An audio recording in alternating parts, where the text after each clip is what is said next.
നോക്കി നിൽക്കെയാണ് പുതിയ ആരോപണങ്ങൾ ഇയാൾക്കെതിരെ വന്നുകൊണ്ടിരിക്കുന്നത്. ടിഷ്യൂ പേപ്പറിൻ്റെ പാക്കറ്റിൽ നിന്നൊരു കടലാസ് എടുക്കുമ്പോൾ അടുത്തത് പൊങ്ങി വരും പോലെ എന്നെല്ലാം ചില ട്രോളുകൾ കണ്ടു.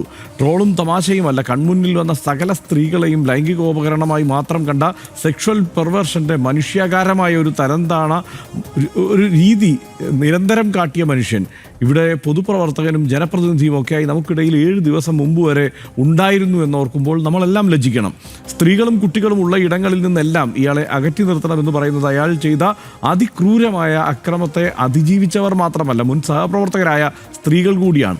പരാതി വന്നപ്പോൾ തന്നെ നടപടിയെടുത്തല്ലോ, പാർട്ടിയിൽ നിന്ന് സസ്പെൻഡ് ചെയ്തല്ലോ എന്ന ന്യായീകരണത്തിൽ ഇനി കാര്യങ്ങൾ ഒതുക്കാൻ കോൺഗ്രസ് നേതൃത്വത്തിനാകുമെന്ന് തോന്നുന്നില്ല. ഒരു നിമിഷം വൈകാതെ കെ മുരളീധരൻ്റെ ഭാഷയിൽ പറഞ്ഞാൽ ഇയാളുമായുള്ള പൊക്കിൾക്കൊടി ബന്ധം മുറിച്ചാൽ അത് കോൺഗ്രസിനുണ്ടാക്കുന്ന കൊളാട്രൽ ഡാമേജ് അത്രയും കുറഞ്ഞിരിക്കും.